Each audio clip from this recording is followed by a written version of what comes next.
Estamos apenas namorando. Lealdade não é importante, foi o que minha namorada disse quando encontrei as mensagens com o ex dela. Então eu disse para ela arrumar suas coisas. Mas 4 meses depois, ela é uma mãe solteira implorando para eu aceitá-la de volta. Fala Reddit, essa é a história de como eu peguei minha namorada me traindo. Estamos apenas namorando, não é tão sério, ela disse. Então eu expulsei ela da minha vida.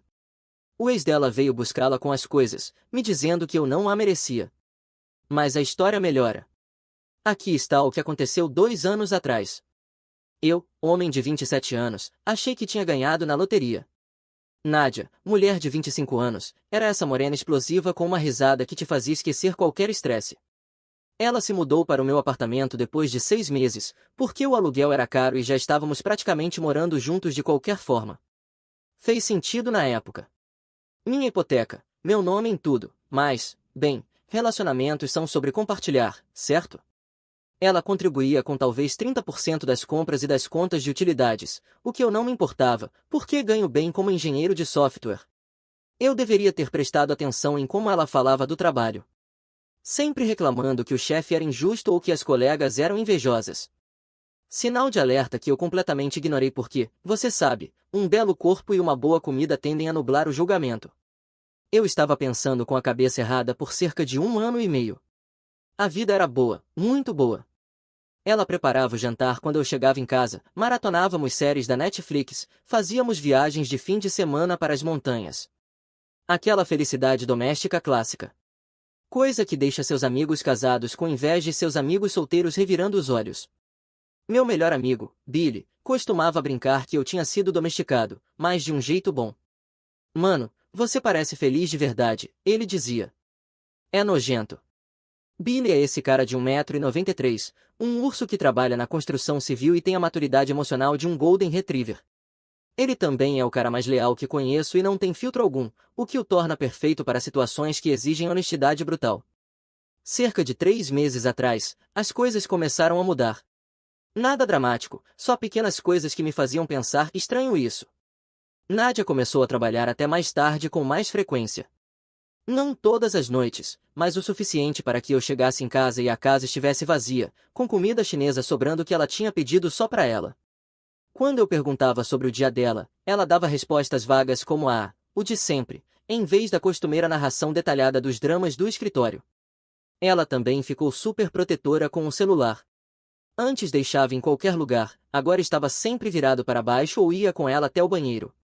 Começaram a chegar notificações em horários estranhos também, como às 11 da noite numa terça-feira. Meio suspeito.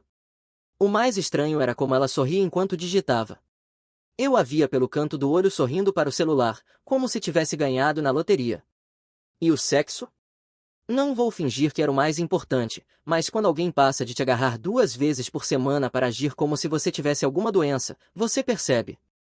Sempre que eu tomava a iniciativa, ela tinha alguma desculpa.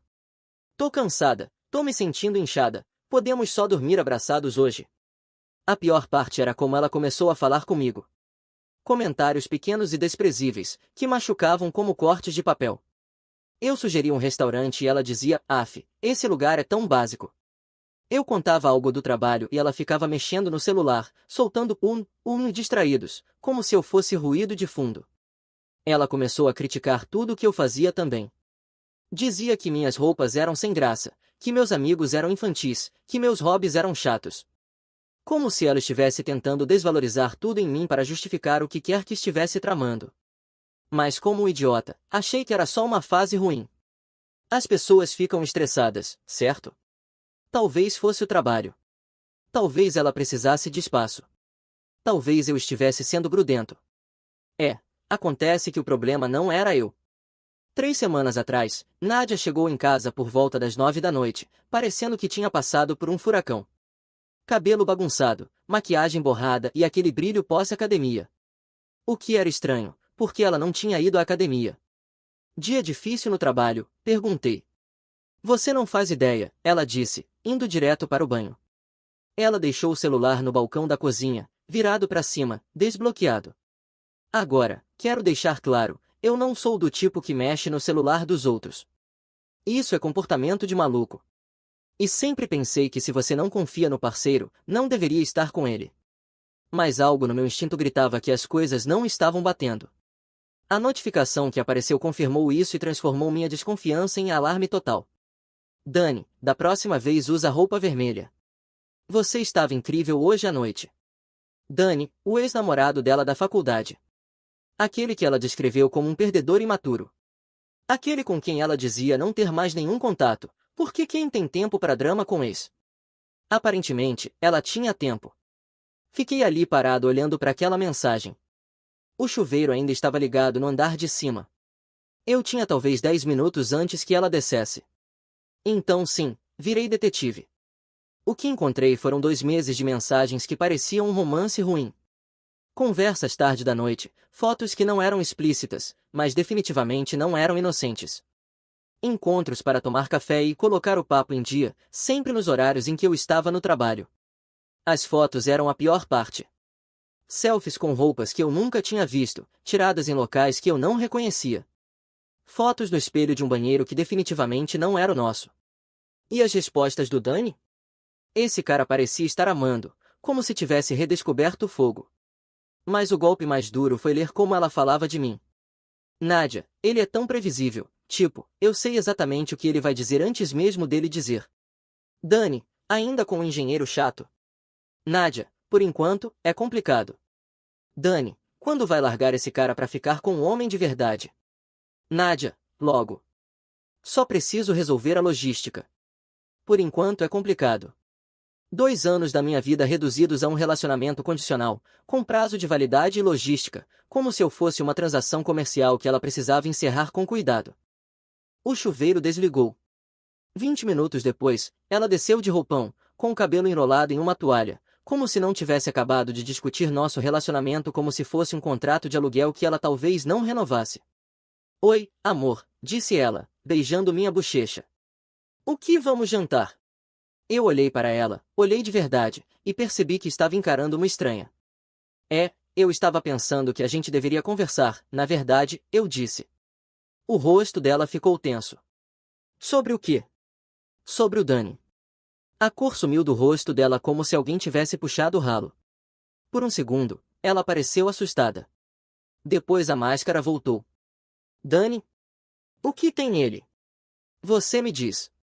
Nós ficamos nos encarando por aquilo que pareceu uma hora. Finalmente, ela cruzou os braços e adotou uma postura completamente desafiadora. Eu não sei o que você acha que sabe. Mas eu sei o suficiente. Eu vi tudo. Então você mexeu no meu celular, sério? É isso agora? Você não pode invadir minha privacidade. É o clássico, transformar a vítima em vilão, fazer a pessoa traída se defender por ter pego o traidor. Há quanto tempo você está dormindo com ele? Ela riu. Riu mesmo. Tony, fala sério, você está sendo paranoico. Isso é ridículo. Responde a droga da pergunta. Eu não vou fazer isso, você está agindo como um louco agora. Eu estou louco? Há quanto tempo você vem mentindo na minha cara? Eu nunca menti. Cala a boca, Nádia. Você está mentindo até agora. Tá bom, chega. Para de fingir que isso aqui é sério ou qualquer coisa do tipo. Estamos apenas namorando. Lealdade não é essencial. E daí se eu conversei com meu ex? Vai chorar. Aquilo foi esclarecedor, então não perdi tempo. Bom saber. Então começa a arrumar suas coisas, eu disse. Como é? Você ouviu. Arruma suas coisas. Acabou. Ela me encarou como se eu tivesse falado em mandarim. Você tá falando sério? Por causa de umas mensagens idiotas. Por causa de você transar com seu ex e achar que eu sou idiota o suficiente para acreditar nas suas mentiras. Eu nunca. Nádia, para. Só para. Eu estava assustadoramente calmo, o que aparentemente a deixou mais assustada do que se eu tivesse gritado. Esse lugar é meu. Quero você fora. Então ela gritou. Você não pode simplesmente me expulsar. Esse também é meu lar. Tá bom, então. Na manhã seguinte, liguei no trabalho e fui direto ao escritório da minha advogada. Eu queria fazer isso do jeito certo. Minha advogada ouviu minha história sem piscar. Quando terminei, ela sentiu, como se já tivesse ouvido exatamente esse cenário umas 100 vezes antes. Legalmente, ela é uma inquilina, disse Patrícia. Mesmo sem contrato formal, ela está morando lá há mais de 1 ano e contribuindo com despesas. Você precisa dar aviso formal. Quanto tempo? 30 dias. Perfeito. 30 dias para vê-la se contorcendo enquanto percebe que eu não estava blefando, que não ia recuar e definitivamente não ia cair em nenhuma manipulação que ela tentasse.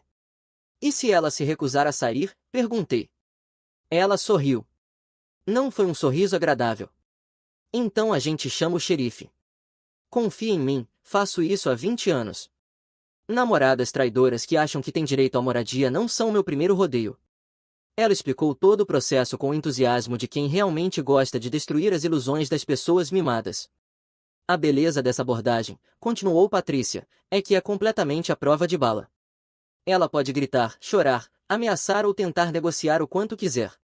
A lei é a lei, e a lei diz que ela tem 30 dias. Ela redigiu o aviso de despejo naquela mesma tarde. Papel timbrado, linguagem jurídica, tudo nos conformes. Era lindo. Ao ler o documento, senti uma satisfação profunda. Ele deixava absolutamente claro, aquilo não era uma negociação. Não era uma conversa. Era uma ordem legal. Cheguei em casa antes da Nádia e deixei o aviso em cima do balcão da cozinha, onde ela com certeza veria. Depois liguei para Billy, meu melhor amigo. Mano, por favor me diz que você não vai aceitar ela de volta, ele disse antes mesmo de eu explicar por que estava ligando. Claro que não. Tô despejando ela. Cara. Eu podia ouvir o sorriso na voz dele. Tô orgulhoso de você. Billy veio naquela noite com bebidas e apoio moral. Estávamos jogando Xbox quando Nádia chegou por volta das 8 da noite. Ela entrou na sala segurando o aviso de despejo como se estivesse contaminado. Que porra é essa? Exigiu. Pausei o jogo. Seu aviso de 30 dias para desocupar. Bem autoexplicativo. Você não pode estar falando sério. Tô falando muito sério. Ela olhou para Billy como se ele pudesse apoiá-la. Billy apenas acenou. Oi, Nádia. Fiquei sabendo que você vai se mudar. Precisa de ajuda para fazer as malas? O rosto dela ficou vermelho. Isso é insano, Tony. Você não pode simplesmente me expulsar por causa de um mal-entendido. Não é um mal-entendido. Você me traiu. Eu peguei você. Agora você vai embora. Matemática simples. Eu nunca te traí. Billy bufou. Certo, e eu nunca caguei nas calças na terceira série. Todo mundo mente sobre alguma coisa. Cala a boca, Billy. Isso não é da sua conta, Nádia gritou. Na verdade é sim, disse Billy, levantando-se. Ele é enorme, então quando se levanta, as pessoas prestam atenção. Tony é meu irmão. Você desrespeitou ele, então desrespeitou a mim também. Então sim, isso é da minha conta. Nádia olhou de um para o outro como se estivesse calculando se poderia vencer aquela briga. Garota esperta. Ela não podia. Tá bom, ela disse. Mas eu não vou sair em 30 dias. Vou lutar contra isso. Vai em frente, eu disse. Mas você vai perder. E vai parecer ridícula fazendo isso. Ela subiu correndo e bateu a porta do quarto com força. Billy e eu voltamos para o jogo. Acha que ela vai mesmo lutar contra? Ele perguntou. Não. Ela é esperta demais para isso. Mas vai fazer os próximos 30 dias um inferno só por birra. Eu estava meio certo. Ela não fez só a semana seguinte virar um inferno. Ela trouxe reforços. A amiga dela, Lana, apareceu no terceiro dia como uma espécie de fada madrinha tóxica. Lana é daquelas mulheres que acham que gritar mais alto significa estar com a razão. E trata qualquer pequeno incômodo como um ataque pessoal aos seus direitos civis. Isso é tão absurdo, anunciou Lana no segundo em que entrou pela minha porta da frente, sem bater. Você não pode simplesmente expulsar a Nádia porque está com problemas de confiança. Posso sim. Já fiz. E ela tem mais 27 dias, eu disse do sofá. Ela mora aqui há mais de 1 ano. Ela tem direitos. Ela tem 30 dias. Esses são os direitos dela. Lana se plantou na frente da minha TV como se estivesse liderando um protesto. Você está sendo abusivo. Isso é manipulação emocional. Billy, que estava comendo cereal no balcão da cozinha, começou a rir. Abusivo, ele disse entre tosses. Moça, ela estava transando com o ex pelas costas dele. Se alguém aqui está sendo generoso, é o Tony, que deu um mês para ela sair, em vez de jogar as coisas dela no quintal. Isso é alegado, gritou Nadia lá de cima. Alegado uma ova, Billy gritou de volta. A pior parte da Lana era como ela alimentava o complexo de vítima da Nadia. Toda a conversa virava uma câmara de eco sobre como eu estava sendo injusto e como toda essa situação era traumática para a pobre Nadia. Como se ser pega traindo fosse algo que aconteceu com ela, em vez de algo que ela escolheu fazer. Homens sempre fazem isso, dizia Lana, alto bastante para que eu ouvisse da cozinha. Eles não conseguem lidar quando as mulheres têm necessidades emocionais que eles não conseguem suprir. Era assim que estavam chamando traição agora. Nos dias seguintes, era como viver com colegas de quarto hostis. Nadia deixava a louça na pia, colocava música alta quando eu tentava trabalhar e fazia chamadas no viva voz falando alto sobre como eu era irracional. Lana vinha dia sim, dia não, para oferecer apoio moral e me lembrar de que eu estava cometendo um grande erro. Mas a parte mais patética era ver Nadia tentando me manipular por meio de terrorismo doméstico. Ela usava todas as minhas toalhas boas e deixava molhadas no chão do banheiro. Comia as últimas sobras que eu estava guardando para o almoço.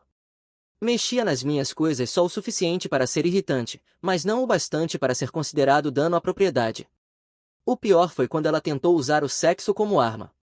No quinto dia, ela desceu usando uma camisola minúscula que não vestia havia meses, parecendo pronta para negociar. Tony, disse ela com aquela voz sussurrada que costumava usar, podemos conversar. Estamos conversando, respondi.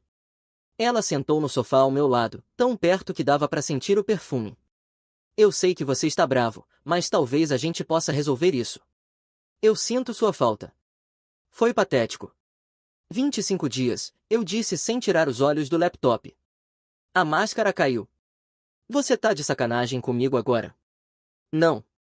Foi aí que ela perdeu completamente a linha. Começou a gritar que eu era insensível, vingativo e que nunca me amou de verdade. Provavelmente foi a primeira coisa honesta que ela disse em meses. Sabe de uma coisa? Ela gritou. O Danny estava certo sobre você. Você é um perdedor patético que não sabe satisfazer uma mulher.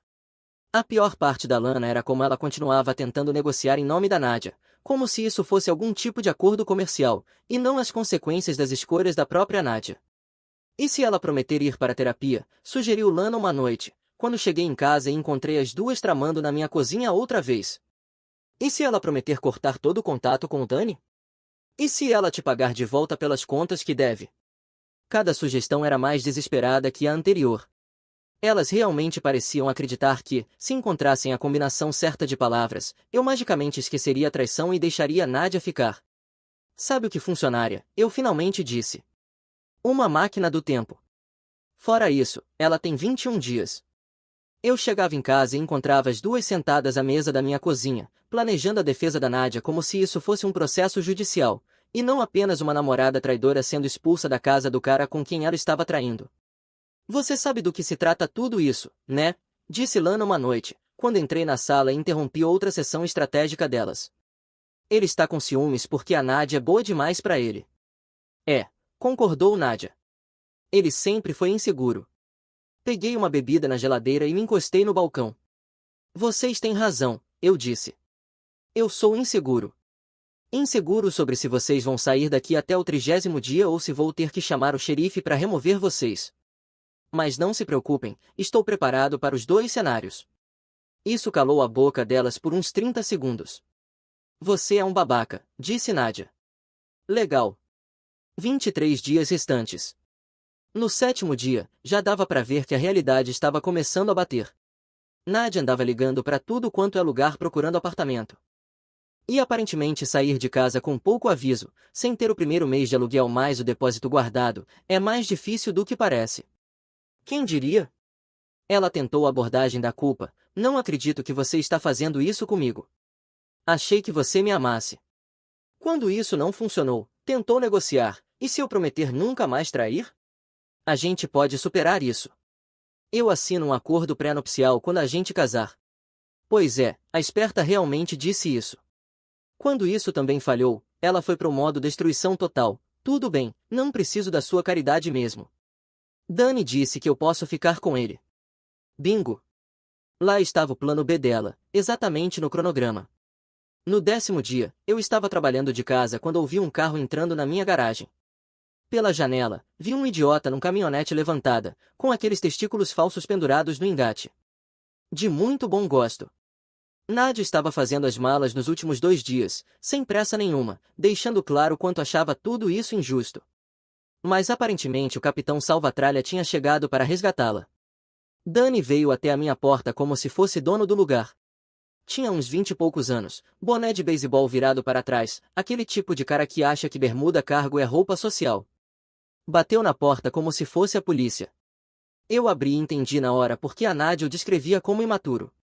Aquilo não era um homem, era um moleque que aprendeu bem a fingir que era um.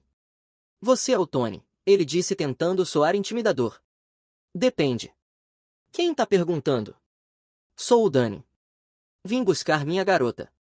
Sua garota, como se ela fosse um cortador de grama emprestado que ele veio pegar de volta.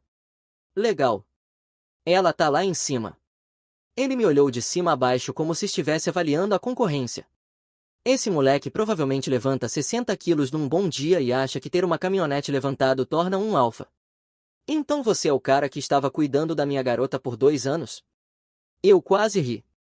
Cuidando? Não, parceiro. Eu tava pagando as contas dela enquanto você pagava os Ubers dela até sua casa. O rosto dele ficou vermelho. O que isso quer dizer? Quer dizer que agora você pode ficar com ela em tempo integral. Espero que esteja preparado. A coisa bonita sobre caras como Dani é que eles são só latido, sem mordida. Falam muito, mas desmoronam assim que alguém chama no blefe. Você podia ver ele tentando decidir se valia a pena brigar comigo e decidindo que não. Tanto faz, mano, disse ele, visivelmente sem graça. A Nádia é boa demais pra você, de qualquer jeito. Então por que ela ficou comigo por 2 anos enquanto te mandava mensagem? Perguntei. Parece que o plano B era você, não eu. Aquilo acertou em cheio. A pose de Durão rachou por um segundo e eu vi a insegurança por baixo. Aquilo não era confiança, era desespero. Ele tinha esperado 2 anos por outra chance com a Nádia, e agora que tinha, estava apavorado de estragar tudo. Nádia desceu as escadas arrastando uma mala, com Mana logo atrás carregando outra bolsa. Pronta para ir, amor, disse Dani, alto o bastante para ter certeza de que ouviria a palavra amor. Sim, disse Nádia, sem me olhar. Vamos sair daqui. Eles foram em direção à porta, mas Dani não resistiu a uma última tentativa de se afirmar. Só para você saber, disse ele virando-se, a Nádia nunca foi realmente sua. Ela sempre pensava em mim. Eu o encarei por um segundo e então sorri. Se ela pensava em você enquanto estava comigo, o que te faz pensar que não vai pensar em outro enquanto estiver com você? O silêncio foi lindo. A boca da Nádia se abriu. Lana fez cara de quem sentiu o cheiro de cocô de cachorro. O cérebro do Dani claramente estava tentando processar o que eu acabará de dizer. Vai se fuder, cara, Dani finalmente conseguiu dizer. Tô de boa, mas valeu pela oferta, respondi. Eles começaram a andar em direção à caminhonete, mas eu podia ouvi-los se preparando para algum tipo de discurso dramático de despedida. Nádia se virou, provavelmente pronta para soltar alguma frase impactante de filme sobre como eu me arrependeria disso, blá blá blá. Eu fechei a porta. Simplesmente fechei. Bem no meio do que quer que fosse a pérola profunda que ela estava prestes a soltar. Pela janela, vi os 3 ali parados, parecendo confusos, provavelmente ainda falando com a minha porta da frente. Billy, que estava assistindo a tudo da janela da cozinha, começou a bater palmas devagar. Cara, ele disse, isso foi lindo. Valeu. Bebida? Com certeza. Batemos as garrafas e brindamos ao fim da era Nádia. Sabe qual foi a melhor parte? Disse Billy. O que você disse pra ele? O cara vai ficar paranoico pra caramba agora. Ótimo. Tem mais é que ficar. Se ela trai com você, ela trai você. Acha que vão durar? Dou 3 meses. Talvez 4 se ele for realmente bom de cama. Estávamos os 2 errados. A primeira semana depois que Nádia saiu foi como desintoxicar de uma droga que eu não sabia que era viciado. Continuava pegando o celular para mandar mensagens aleatórias para ela. Continuava cozinhando para 2 pessoas por hábito. Continuava esperando ouvir ela fazendo xixi às 2 da manhã. Mas na segunda semana, algo mudou. Eu chegava em casa e a casa estava em silêncio, exatamente como eu tinha deixado. Nenhuma louça misteriosamente aparecendo na pia. Nenhuma maquiagem espalhada pelo balcão do banheiro. Nenhum bilhete passivo-agressivo sobre a tampa do vaso levantada. Era glorioso. O silêncio era incrível. Não o silêncio tenso de alguém te ignorando, mas um silêncio real, pacífico. Eu podia assistir o que quisesse na TV sem negociar.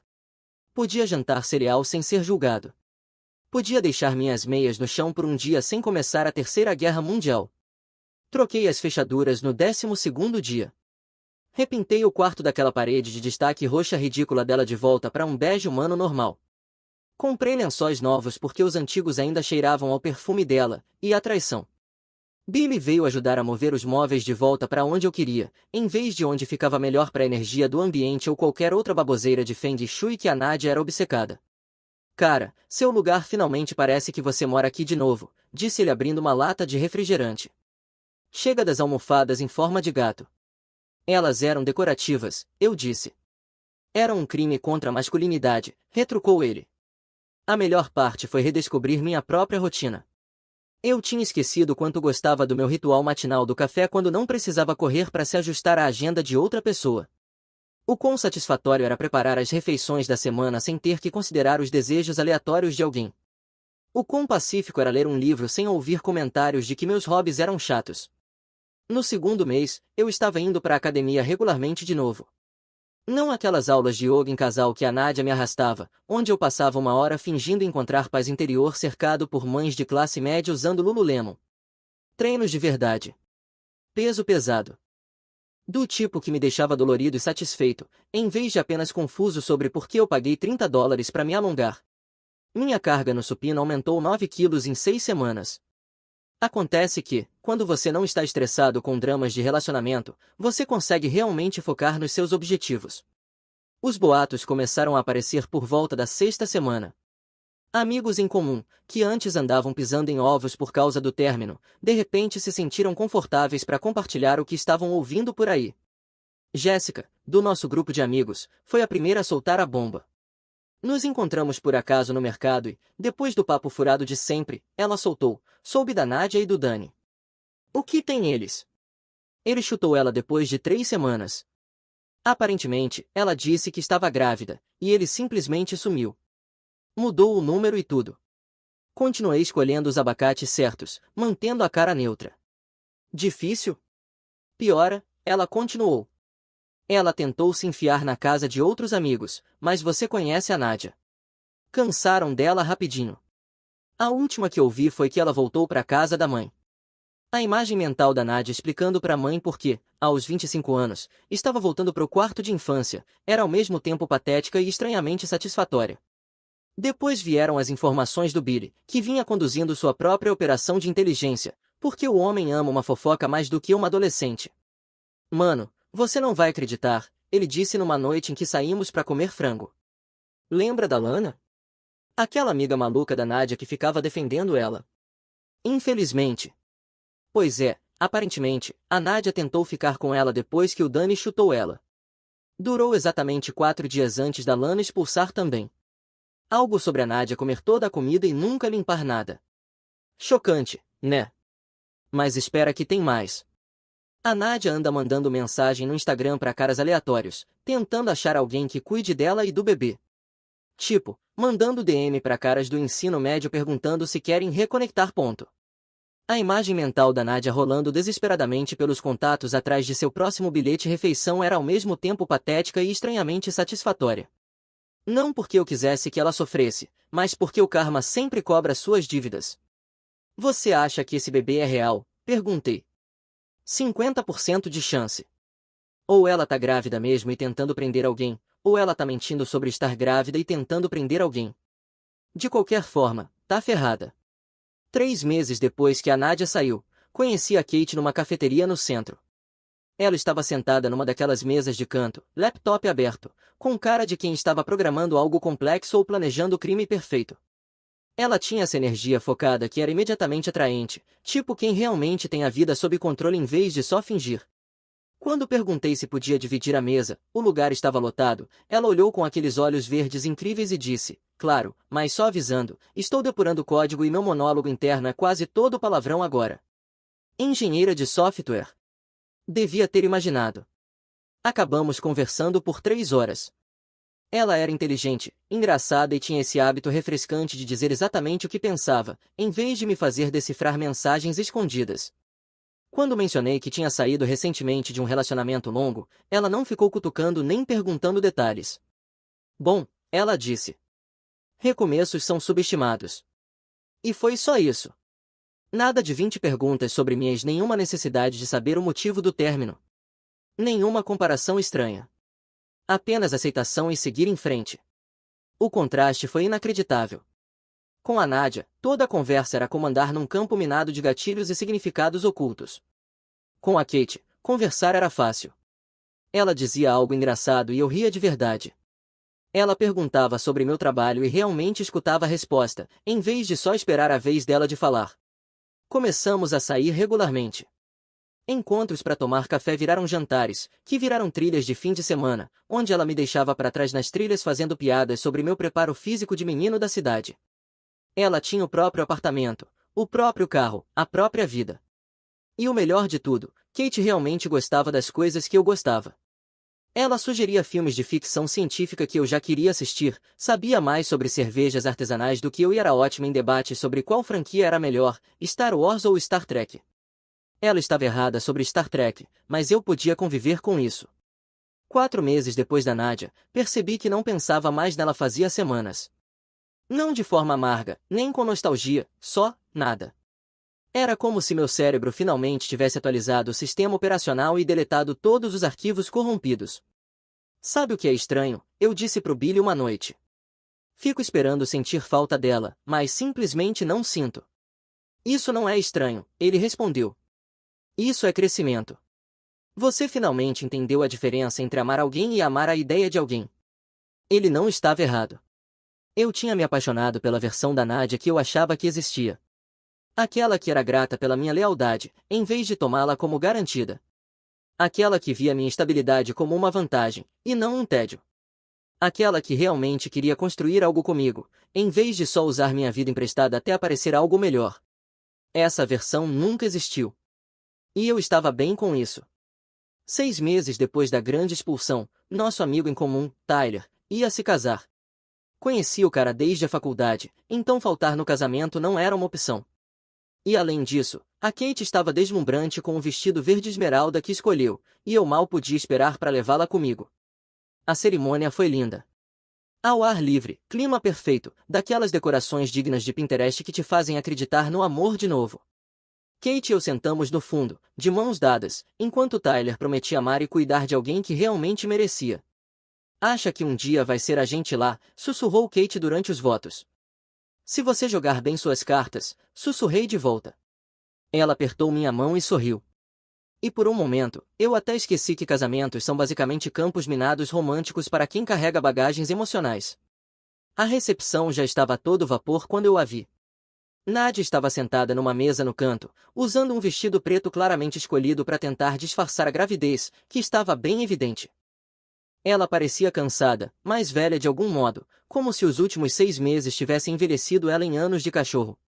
O cabelo estava mais curto, o rosto mais magro, e ela ficava mexendo na bolsa o tempo todo, como se estivesse nervosa com alguma coisa. A gravidez era definitivamente real. A barriga já aparecia o suficiente para não dar mais para esconder, o que explicava o vestido preto folgado e o jeito como ela ficava se remexendo na cadeira, como se não conseguisse se sentir confortável. É ela? Perguntou Cady, seguindo meu olhar. Apontei discretamente, e Cady olhou e disse, ah, é ela, né? Esperava mais. Mais o quê? Não sei, mais alguma coisa. Ela só parece triste. Triste era a palavra certa. Nádia parecia alguém que tomou uma série de decisões catastróficas e só agora estava percebendo as consequências. Aquela mulher confiante e manipuladora, que me traiu e exigiu continuar morando na minha casa, tinha desaparecido. Em seu lugar estava alguém derrotada. Nádia me avistou durante o discurso do padrinho. Nossos olhos se encontraram do outro lado do salão de recepção, e eu vi o rosto dela passar por surpresa, esperança e algo que parecia determinação. Nada bom. Consegui evitá-la a maior parte da noite. Mantive Cady na pista de dança, fiquei perto do bar onde Billy estava dominando a conversa com os padrinhos do Tyler. Basicamente tratei Nadia como uma mina terrestre, precisava navegar ao redor. Mas durante o corte do bolo, quando Cady foi ao banheiro e eu saí um pouco para pegar ar, Nadia fez sua jogada. Tony. Virei e a encontrei parada na entrada do jardim, parecendo que vinha reunindo coragem havia uma hora. Nadia. Não esperava te ver aqui. O Tyler me convidou. A gente manteve contato. Ela se aproximou, e eu podia ver o desespero nos olhos dela. Você está bem, muito bem. Obrigado.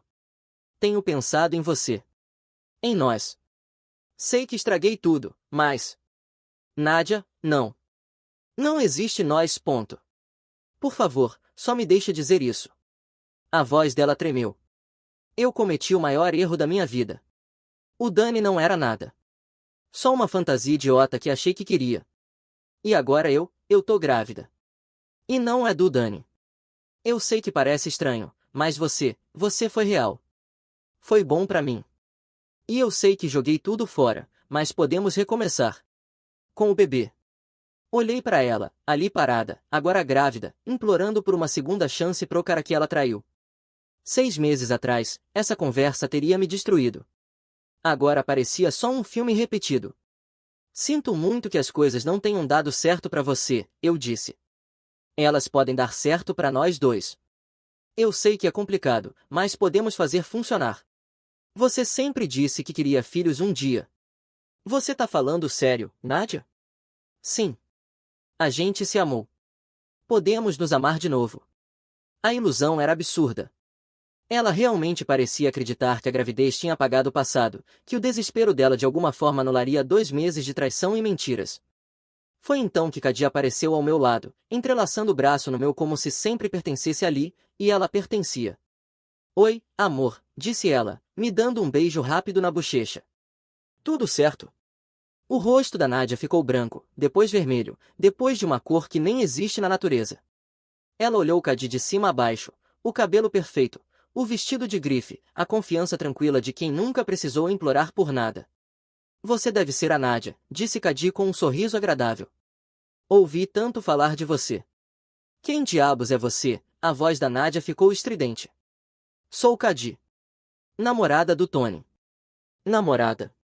Nadia olhou de mim para ela como se a gente tivesse acabado de dizer que a Terra era plana. Quanto tempo? 4 meses, eu disse. 4 meses? Você seguiu em frente em 4 malditos meses?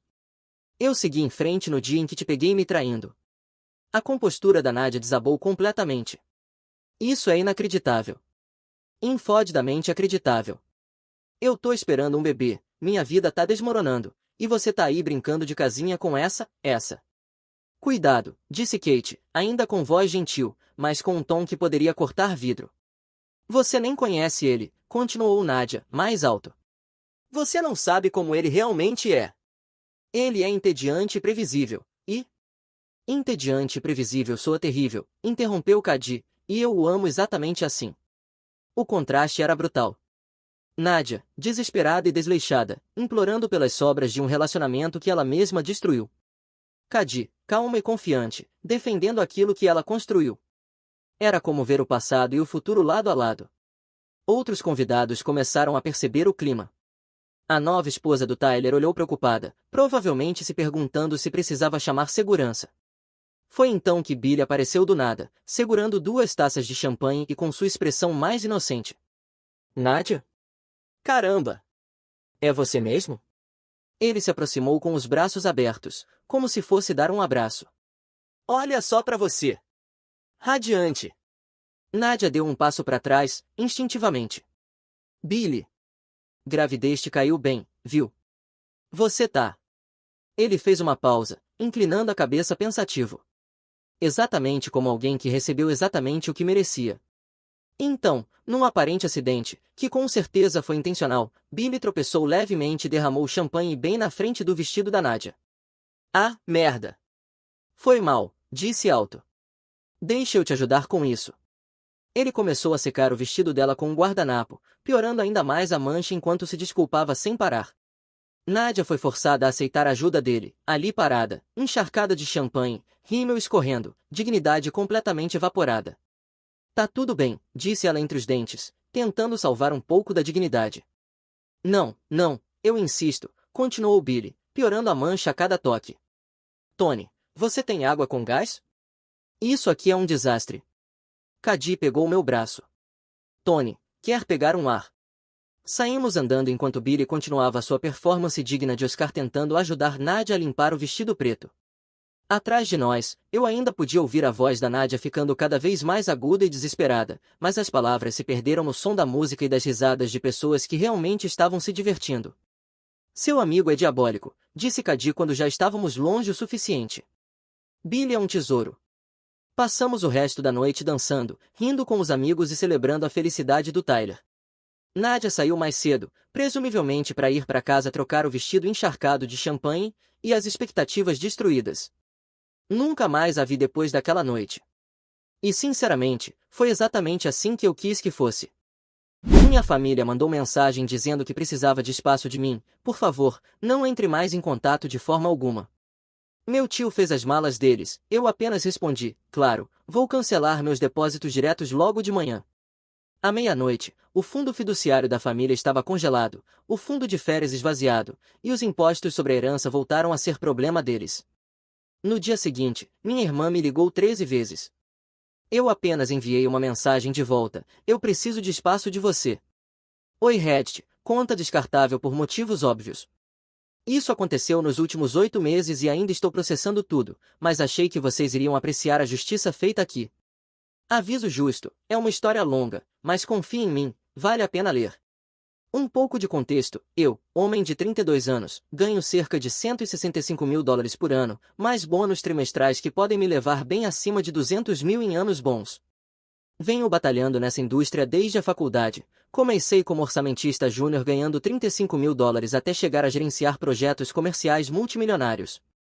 A jornada não foi fácil. Muitas semanas de 70 horas, lidando com prazos impossíveis, gerenciando equipes com mais de 50 pessoas e apagando incêndios constantemente que poderiam custar centenas de milhares à empresa se não fossem resolvidos corretamente. Minha situação familiar é, digamos, complicada. Meu pai está entre oportunidades há mais de uma década, o que é uma forma educada de dizer que ocupa o sofá profissionalmente e está convencido de que o emprego perfeito está logo ali na esquina. Ele tem 58 anos agora e não mantém um emprego fixo desde que a recessão de 2008 arruinou sua carreira em vendas. Minha mãe trabalha meio período em uma joalheria local e talvez ganhe $18.000 por ano, quando se dá ao trabalho de aparecer consistentemente. A loja é daquelas boutiques que vendem acessórios superfaturados para mães suburbanas que acham que gastar $200 em uma pulseira as torna sofisticadas. E então tem minha irmã Jéssica, que tem 29 anos e está absolutamente convencida de que está destinada à fama no Instagram, com seus 2.800 seguidores assistindo ela postar fotos de xícaras de café e bolsas de grife falsificadas que ela finge serem autênticas. Jéssica nunca manteve um emprego por mais de 8 meses. Seu histórico inclui abandonar um trabalho de recepcionista porque atender telefonemas era humilhante, ser demitida de uma loja de varejo por chegar atrasada consistentemente e sair de um restaurante onde trabalhava como hostes porque um cliente foi rude com ela. Ela troca de namorado com base, principalmente, no saldo bancário deles e no carro que dirigem, e tem consciência financeira equivalente à de uma criança solta numa loja de doces com crédito ilimitado. Mas ela é a caçula da família, a princesinha que nunca fez nada errado aos olhos dos meus pais. Então, naturalmente, está acima de qualquer crítica ou responsabilidade. Cerca de 6 anos atrás, quando minha carreira realmente decolou e comecei a ganhar dinheiro de verdade, cometi o que agora reconheço como o erro catastrófico de ajudar nas despesas da família. Começou inocentemente, meu pai precisava consertar a transmissão do caminhão velho, uma emergência legítima de $2.800 que cobri sem hesitar. Os cartões de crédito da minha mãe estavam estourados por causa de diversas compras impulsivas, uma dívida de $7.200 que a estava sufocando com os pagamentos mínimos, então quitei tudo. O aluguel da Jéssica estava atrasado de novo depois que ela gastou o dinheiro da garçonete com roupas novas, outros $1.650 que eu paguei para evitar que ela fosse despejada. Inicialmente, era absolutamente incrível ser o bem-sucedido, o provedor, o herói que aparecia para salvar todos dos seus desastres financeiros. Meus pais pareciam genuinamente orgulhosos do que eu tinha conquistado. Jéssica até retornava minhas ligações e me tratava com algo parecido com respeito. E por um breve e brilhante momento, parecemos uma família real funcional. Mas aqui está a verdade fundamental sobre capacitar pessoas que eu gostaria que alguém tivesse me ensinado antes. Elas deixam de ver sua generosidade como bondade e passam a vê-la como obrigação. Sua ajuda emergencial vira uma rede de segurança permanente. E antes que você perceba, não está mais ajudando familiares em momentos difíceis, está financiando os estilos de vida que escolheram. O que começou como ajuda eventual virou expectativa mensal. O veículo do meu pai misteriosamente precisava de reparos caros a cada trimestre, como um relógio. Minha mãe descobria custos inesperados que coincidiam perfeitamente com sua vontade de redecorar a sala ou comprar móveis novos. Jéssica transformou a manipulação financeira em algo que só posso descrever como arte performática, completa com lágrimas de crocodilo e histórias dignas de Oscar. Sua rotina era uma obra-prima em previsibilidade. Ela me ligava no trabalho chorando desesperadamente, dizendo que o aluguel vencia em 2 dias e ela não tinha o dinheiro, que estava prestes a ficar sem teto, que essa seria absoluta, positiva e definitivamente a última vez que pediria ajuda a alguém. Pintava cenas dramáticas de dormir no carro, perder todos os pertences, ser forçada a voltar para a casa dos pais em vergonha. A manipulação emocional era cirúrgica em sua precisão. Então, sem falhar, 2 semanas depois, os stories do Instagram mostravam ela em spas caros, restaurantes sofisticados ou viagens de fim de semana com o namorado da vez. A mesma pessoa que quase ficou sem teto aparecia em selfies com coquetéis de $15 e óculos de sol de grife, agindo como se nunca tivesse tido uma preocupação financeira na vida. O verdadeiro problema, no entanto, era o tio Rick, irmão mais velho do meu pai e autoproclamado especialista financeiro da família. Esse homem se considerava o Warren Buffett particular da família porque trabalhou brevemente em um serviço de preparação de impostos nos anos 90, o que, aparentemente, o qualificava em sua própria mente como um sofisticado consultor de investimentos. Ele administrava o patrimônio do meu avô como principal fiduciário desde que o vovô faleceu há 5 anos, uma responsabilidade que incluía a supervisão de aproximadamente $385 mil em diversos investimentos e propriedades. E bens que representavam todo o trabalho da vida do meu avô. A filosofia de gestão do tio Rick parecia envolver tratar o legado do vovô como seu fundo pessoal de entretenimento, viagens de fim de semana para apostar em Atlantic City, um barco de pesca que ele claramente não podia pagar com a aposentadoria, vários empreendimentos fracassados que, de alguma forma, sempre exigiam financiamento temporário do espólio, tudo isso financiado com o dinheiro arduamente conquistado pelo meu avô, que deveria ter sido preservado para o futuro da família. O pior aspecto de toda essa dinâmica era que todos agiam como se eu tivesse a obrigação de sustentá-los financeiramente. Sem gratidão, sem pedidos de desculpa, nem sequer reconhecendo o sacrifício envolvido. Completamente, absolutamente cheios de direito, como se eu fosse um caixa eletrônico sofisticado que distribuía dinheiro quando digitavam os códigos emocionais corretos. E minha função principal na vida era resolver os problemas financeiros deles, enquanto tomavam decisões ruins.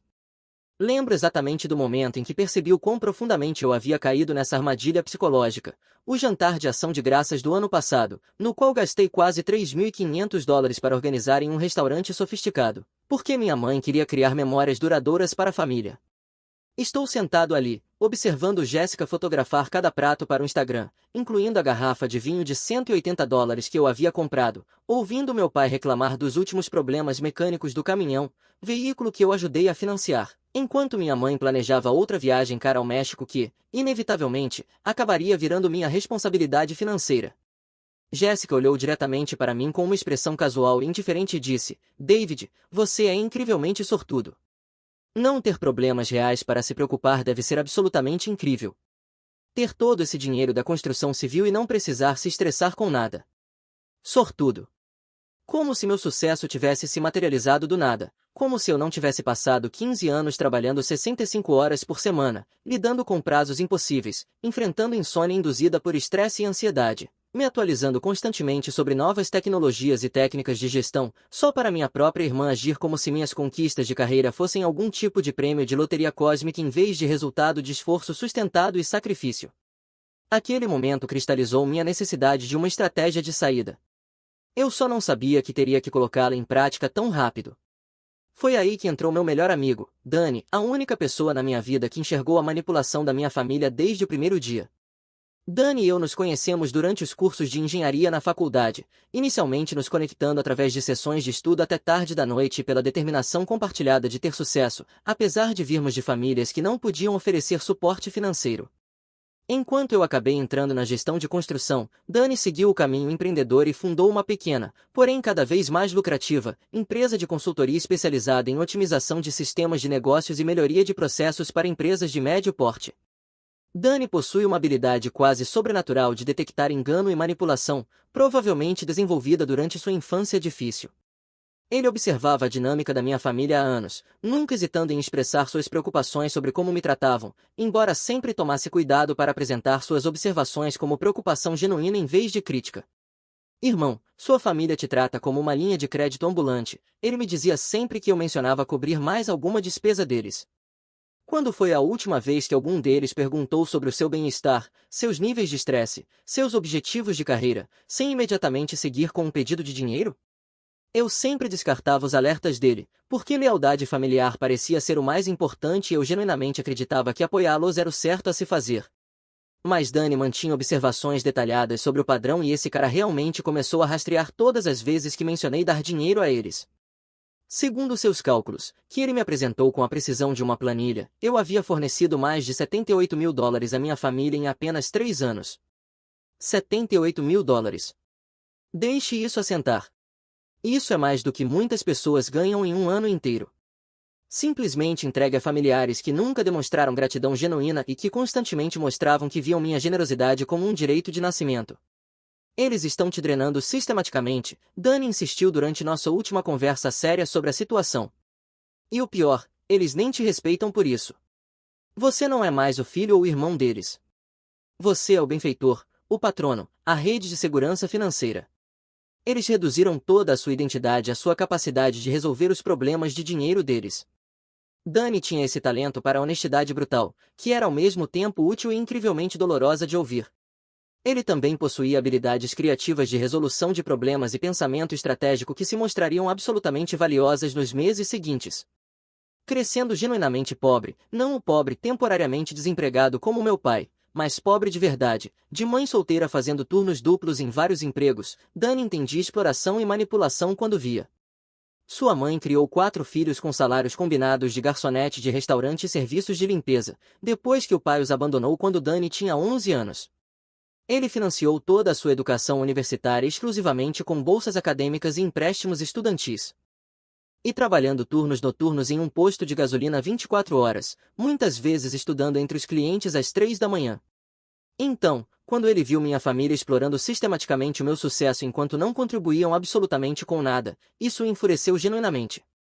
Não era raiva por inveja ou ressentimento, mas sim indignação justa em nome de alguém por quem ele se importava. O seu problema fundamental, Dani explicou durante uma das nossas sessões regulares de jogos no fim de semana, é incompatibilidade estratégica. Você está jogando xadrez enquanto eles estão jogando damas. Eles fazem jogadas emocionais projetadas para te manipular e você responde com soluções lógicas. Eles te fazem sentir culpado com histórias tristes, e você escreve cheques para fazer o problema desaparecer. Você precisa começar a jogar o jogo deles, em vez de deixá-los jogar com você. Quer dizer o que exatamente? Quer dizer que você precisa começar a pensar estrategicamente sobre essa situação. Você é um gerente de projetos, David. Você resolve problemas logísticos complexos profissionalmente, coordena múltiplas partes em movimento, antecipa problemas potenciais antes que se tornem crises. Comece a tratar a situação com sua família como um exercício de resolução de problemas que precisa de uma solução sistemática. Eu ri no início, achando que ele estava apenas sendo dramático, mas aquela conversa plantou sementes para tudo o que viria a seguir. A ideia de que eu poderia abordar a disfunção familiar com o mesmo raciocínio analítico que uso profissionalmente era ao mesmo tempo atraente e ligeiramente assustadora.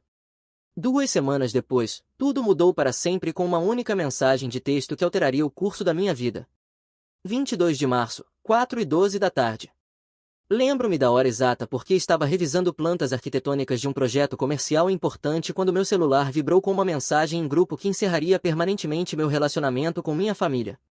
A mensagem veio do celular da minha mãe. Discutimos isso como família e achamos que é hora de você se afastar das finanças familiares. Somos capazes de lidar com nosso próprio dinheiro a partir de agora. Por favor, não entre em contato conosco por um tempo. Precisamos de espaço para resolver as coisas sem interferência externa. Fiquei encarando aquela mensagem por aquilo que pareceu uma eternidade, lendo repetidamente, tentando processar o que acabará de acontecer. Meu primeiro pensamento foi que tinha que ser algum tipo de erro ou mal-entendido. Talvez minha mãe tivesse enviado para a pessoa errada. Mas então Jéssica respondeu dentro de minutos com uma série de emojis de comemoração, e meu pai curtiu a mensagem com entusiasmo evidente. Minha própria família acabava de me demitir, me despedir como filho e irmão. Eu sabia exatamente o que havia desencadeado essa resposta coordenada. 3 semanas antes, eu havia solicitado uma prestação de contas básica ao tio Rick sobre a gestão do fundo do espólio, depois de notar várias transações suspeitas no extrato trimestral. Nada acusatório ou confrontador, apenas um pedido direto. Você poderia me explicar esses saques e dizer para que serviram? Aparentemente, pedir transparência sobre como o dinheiro do meu avô falecido estava sendo gerido constituía violação de limites e comportamento controlador que ameaçava a autonomia deles. Quanto mais eu refletia sobre a situação, mais irritado eu ficava. Essas pessoas me trataram como seu banco pessoal durante anos, esperando que eu financiasse os estilos de vida deles enquanto não contribuíam com nada significativo para a minha vida. E no exato momento em que fiz uma simples pergunta sobre responsabilidade financeira, de repente eu era o problema que precisava ser eliminado. Liguei imediatamente para Dani, minhas mãos realmente tremiam enquanto discava o número. Isso é inacreditável, ele disse depois que lia a mensagem palavra por palavra. Eles realmente fizeram isso. Te descartaram como se você fosse algum tipo de funcionário que pudesse ser dispensado. Eu não consigo acreditar que isso está acontecendo, depois de tudo que fiz por eles, todo o dinheiro, toda a ajuda. Pare aí, Dani interrompeu firmemente. Isso na verdade é o melhor resultado possível para você. Eles acabaram de te dar a justificativa perfeita para uma separação completa. Mostraram exatamente quem são e como realmente se sentem a seu respeito. Mas e a lealdade familiar? Mas o quê? Sua irmã postando stories no Instagram de férias caras enquanto você paga pelas despesas básicas dela? Seus pais, que não demonstram gratidão genuína nem interesse no seu bem-estar há anos. Seu tio, que tem desviado sistematicamente dinheiro do espólio do seu avô enquanto te chama de controlador por fazer perguntas. Essa última frase me atingiu como um golpe físico. O que você quer dizer com desvio, Dani? Você me disse que ele comprou um barco de pesca com o dinheiro do espólio. Isso não é má gestão financeira nem julgamento questionável, isso é roubo. Roubo simples e direto do legado de um homem morto. Você sabe o que precisamos fazer. Com certeza sabemos. Como assim, nós? Você acha que vou deixar você lidar com essa situação sozinho depois de ver essas pessoas te explorarem por anos? Eu estava esperando a oportunidade perfeita para te ajudar a enfrentar esses parasitas. Agora, eles nos entregaram essa oportunidade em uma bandeja de prata. O entusiasmo de Dani era genuinamente contagiante, mas eu ainda me sentia inseguro sobre escalar a situação. Talvez eu devesse apenas me afastar em silêncio. David, escute com atenção. Essas pessoas exploraram sistematicamente seu sucesso e generosidade por anos e depois te descartaram no exato momento em que você pediu uma prestação de contas básica. Eles não merecem sua bondade, sua consideração ou sua proteção. Eles merecem consequências pelas ações deles. Ele estava absolutamente certo e eu sabia disso. Eu havia passado 3 anos funcionando como um caixa eletrônico pessoal, e quando finalmente pedi uma simples transparência sobre para onde o dinheiro estava indo, de repente me tornei o vilão que precisava ser eliminado da vida deles. Certo, concordei, sentindo algo mudar dentro de mim. O que exatamente você tem em mente? Primeiro precisamos de uma avaliação completa dos danos. Que tipo de acesso financeiro você ainda mantém às contas e serviços deles? Foi quando comecei a sorrir, pela primeira vez desde que recebi aquela mensagem de texto. Porque, na pressa de me excluir emocionalmente, eles cometeram um erro absolutamente crítico, me expulsaram da família, mas se esqueceram completamente de me remover das contas financeiras e serviços. Dani chegou ao meu apartamento naquela noite, armado com seu laptop e várias bebidas energéticas. E com o tipo de foco e determinação normalmente reservado para operações militares. Ele batizou nossa investigação de Operação Auditoria Familiar e começamos a listar sistematicamente todas as contas, serviços e acordos financeiros aos quais eu tinha acesso ou controle. A lista acabou sendo muito mais extensa do que eu mesmo havia percebido. Eu era usuário autorizado na conta corrente principal dos meus pais, adicionado anos atrás durante uma das dificuldades de crédito periódicas do meu pai, quando seu próprio acesso bancário estava limitado. Eu possuía todas as credenciais de acesso bancário online deles porque fui eu quem os ajudou a abrir as contas e configurar os pagamentos automáticos para vários serviços. Eu era o titular principal do plano de celular da família, da apólice de seguro automotivo e de 6 contas de serviços diferentes, incluindo eletricidade, gás, água e internet. Mais importante ainda, eu tinha acesso administrativo ao sistema de armazenamento em nuvem compartilhado da família, que continha os documentos do espólio do tio Rick, registros financeiros e informações sensíveis. E eu estava oficialmente listado como substituto do administrador do espólio do vovô, uma posição legal que aparentemente todos haviam esquecido, exceto eu.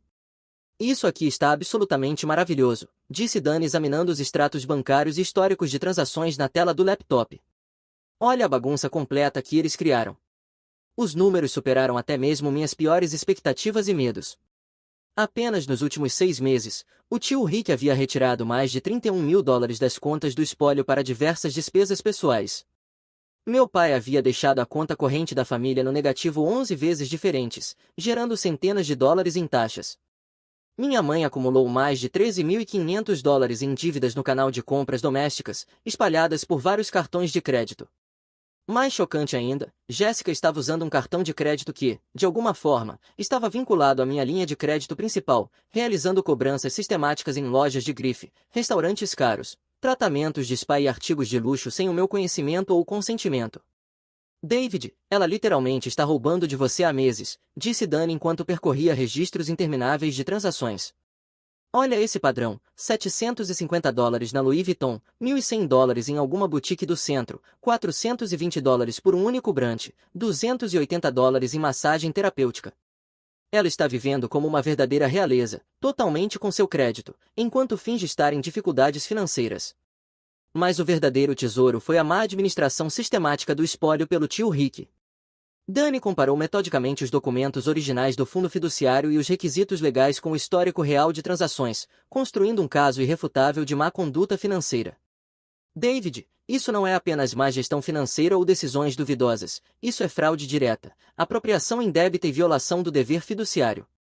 Olha essa prova. Ele usou o dinheiro do espólio para dar entrada naquele barco de pesca, está pagando a hipoteca pessoal dele com fundos do espólio. E esse saque de 9.200 dólares do mês passado foi feito exatamente no mesmo fim de semana em que ele postou fotos no Facebook jogando em Atlantic City. Como você pode ter certeza da ligação com Atlantic City?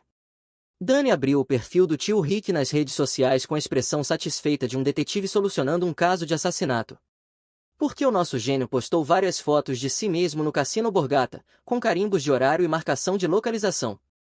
O saque da conta do espólio do vovô e as postagens no cassino coincidem perfeitamente. Mesmo fim de semana, mesmos valores. Prova absolutamente inegável. Passamos as 4 horas seguintes documentando meticulosamente tudo o que encontramos.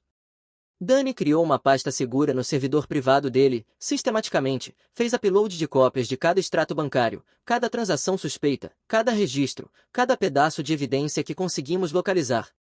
Quando terminamos, tínhamos montado o equivalente a um dossiê criminal completo. Certo, disse Dani, reclinando-se na cadeira com evidente satisfação, temos mais do que evidência suficiente aqui para destruir todos eles completamente, tanto financeiramente quanto legalmente. A pergunta agora é: como você quer prosseguir com essas informações? Considerei a pergunta cuidadosamente, sentindo uma clareza fria tomar conta de mim. Quero que eles experimentem exatamente o que me fizeram sentir durante anos, usado, traído, aproveitado e completamente impotente para impedir. Agora você está pensando com clareza perfeita. Mas precisamos ser estratégicos na nossa abordagem. Não podemos simplesmente demolir tudo de imediato. Precisamos aplicar pressão gradual para que eles entendam exatamente o que perderam e por que estão perdendo. Dani delineou o que chamou de estratégia cascata, uma abordagem sistemática para desmontar todo o sistema de apoio deles. Fase 1. Removemos gradualmente o acesso deles ao seu dinheiro e crédito para que sintam uma pressão financeira crescente sem entender imediatamente a origem. Fase 2. Encerramos sistematicamente todos os serviços e contas que você financia, forçando-os a cuidar de suas próprias necessidades básicas.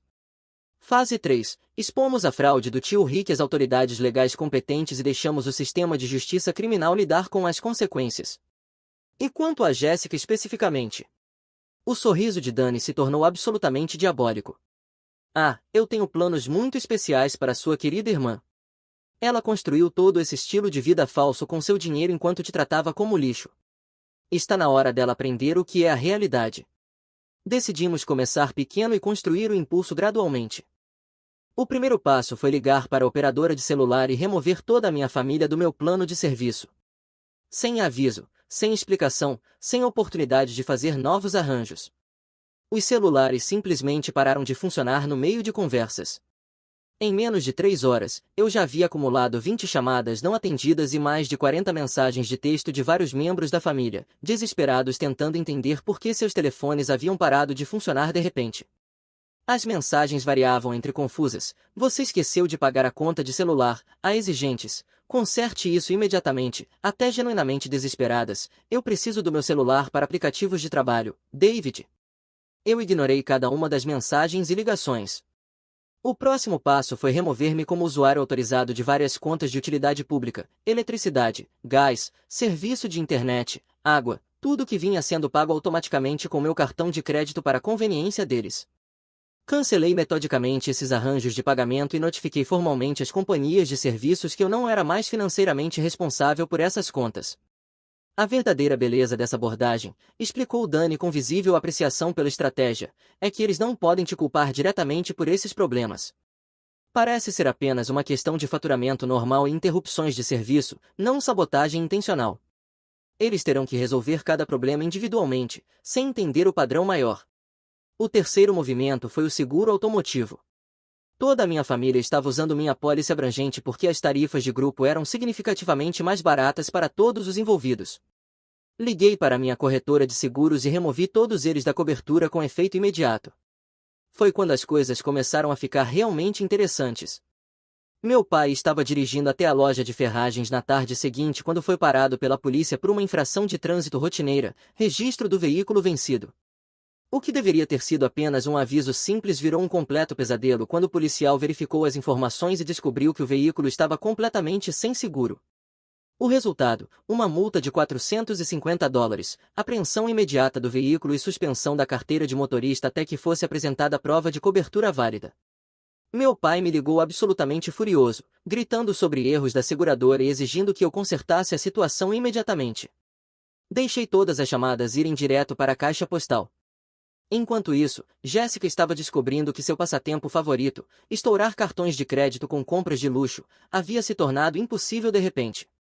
Liguei para a administradora do cartão de crédito, a removi como usuária autorizada da minha conta e então contestei sistematicamente todas as compras que ela havia feito nos últimos 6 meses como uso não autorizado. Sua bolsa de $750 da Louis Vuitton foi estornada para a loja. A compra de $1.100 em boutiques de grife foi totalmente revertida. 6 meses de jantares caros, tratamentos de spa e compras de luxo, tudo isso foi recuperado dos comerciantes que haviam aceitado as cobranças fraudulentas dela. Mas a verdadeira obra-prima foi a destruição sistemática da presença dela no Instagram e de seu estilo de vida falso por parte do Dani. Toda a identidade e autoestima de Jéssica foram construídas em torno de parecer rica e bem-sucedida online, roupas de grife, restaurantes caros, conteúdo de vida luxuosa, tudo cuidadosamente curado para criar a ilusão de que ela vivia uma vida de aspiração. Mas cada elemento daquela fachada era financiado inteiramente com meu dinheiro. E agora que a fonte de financiamento havia sido cortada, ela não podia mais manter a aparência.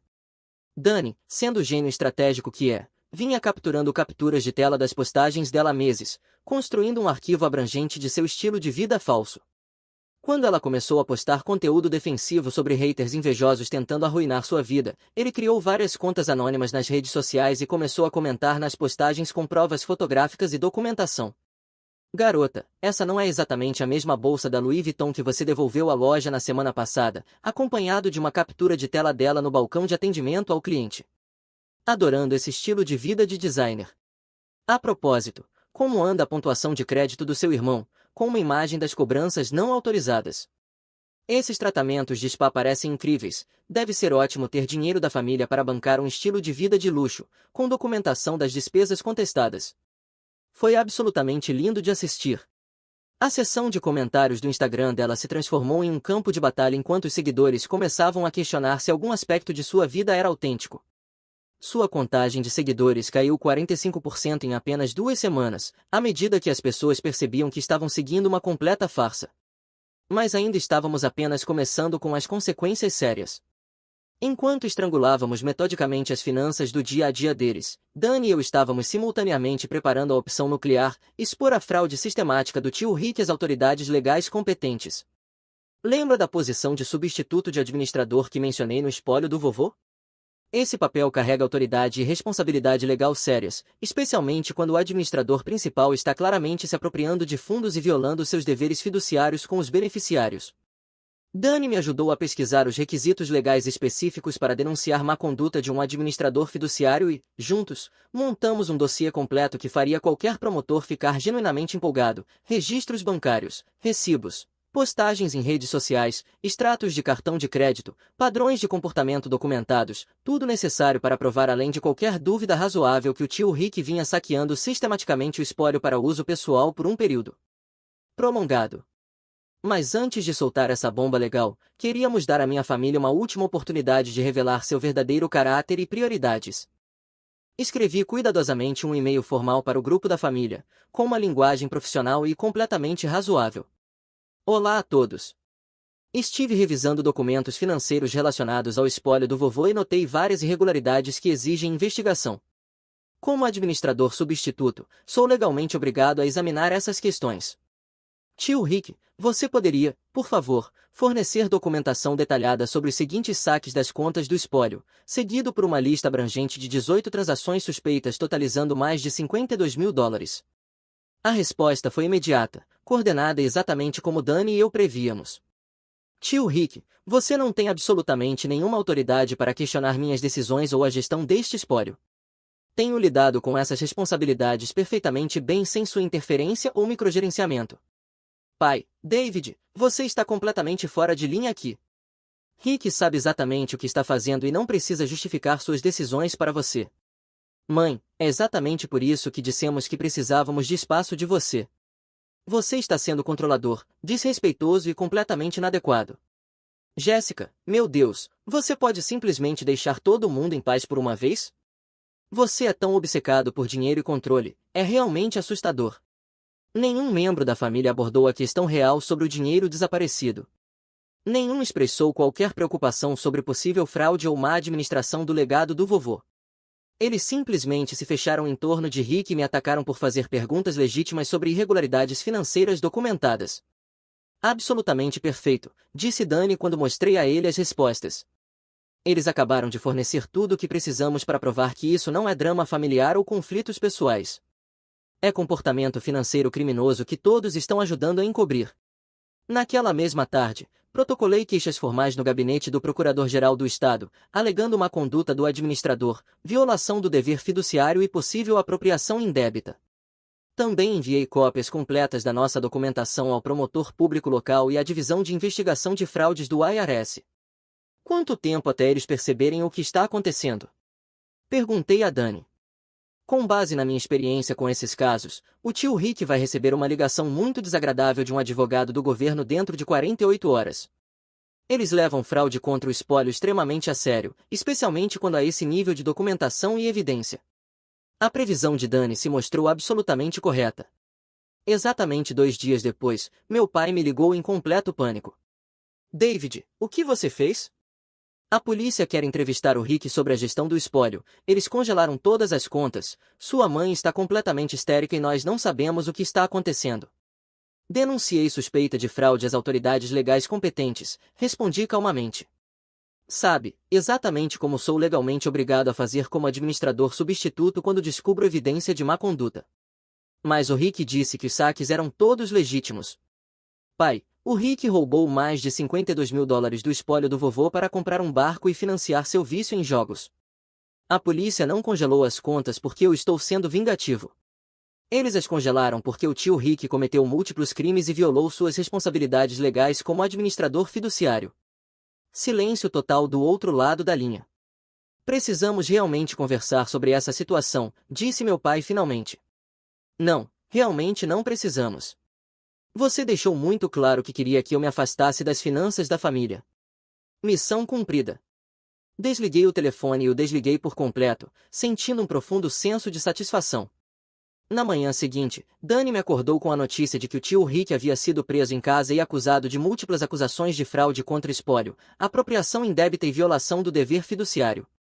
A prisão foi manchete na primeira página do jornal local, homem local acusado de fraude contra espólio, com a foto do tio Rick em destaque. O artigo mencionava que ele supostamente havia roubado mais de US$ 55.000 do espólio de seu pai falecido para cobrir despesas pessoais, incluindo dívidas de jogos, compras de luxo e atividades recreativas. Meu celular começou a tocar sem parar. Mãe, pai, Jéssica, tia Linda e até parentes distantes com quem não falava há anos. Deixei todas as chamadas irem direto para a caixa postal e as ouvi depois, como entretenimento. As mensagens de voz foram absolutamente reveladoras em termos de mostrar quais eram suas verdadeiras prioridades.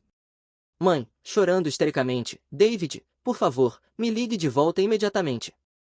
Os advogados estão dizendo que o Rick pode enfrentar pena de prisão séria. Todas as contas do espólio estão congeladas e não podemos pagar representação legal. Precisamos desesperadamente da sua ajuda para resolver essa situação. Pai, com voz derrotada, filho, sei que não lidamos bem com essa situação, mas ainda somos família. O Rick cometeu alguns erros, mas ele não merece ir para a prisão. Você não pode simplesmente retirar as acusações e resolver isso em particular?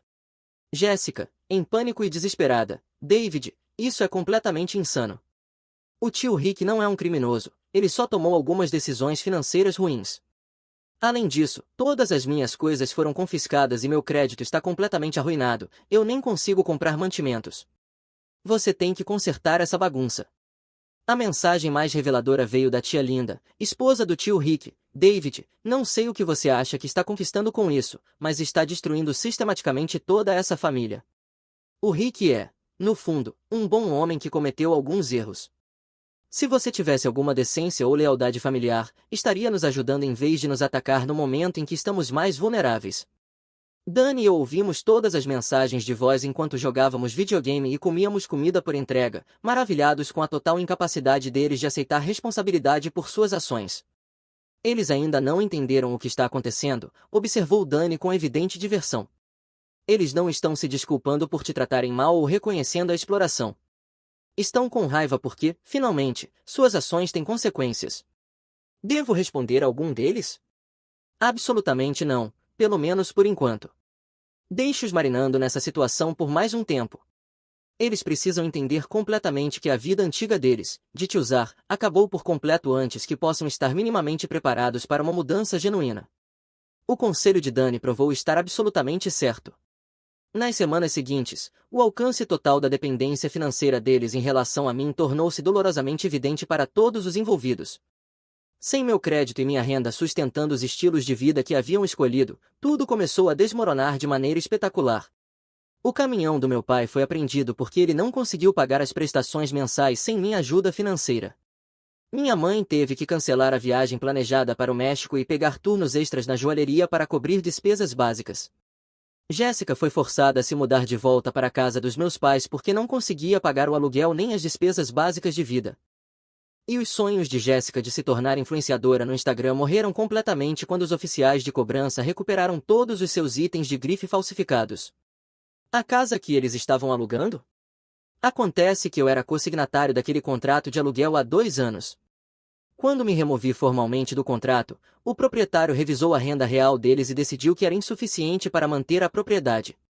Eles receberam um aviso de 30 dias para encontrar outra moradia. Mas o problema mais sério eram as crescentes despesas legais. O tio Rick precisava desesperadamente de um advogado competente em defesa criminal para lidar com as acusações de fraude, e advogados experientes em crimes financeiros não são baratos. A família estava encarando, no mínimo, US$ 35.000 em honorários advocatícios, e com as finanças completamente destruídas, eles não tinham absolutamente nenhum meio de pagar por uma representação adequada. Foi então que meu pai finalmente engoliu o que restava de seu orgulho e veio me ver pessoalmente para um confronto final. Eu estava trabalhando no meu escritório em casa em um sábado à tarde quando a campainha tocou. Através do sistema de câmeras de segurança, pude ver meu pai parado na varanda, parecendo ter envelhecido 15 anos no último mês.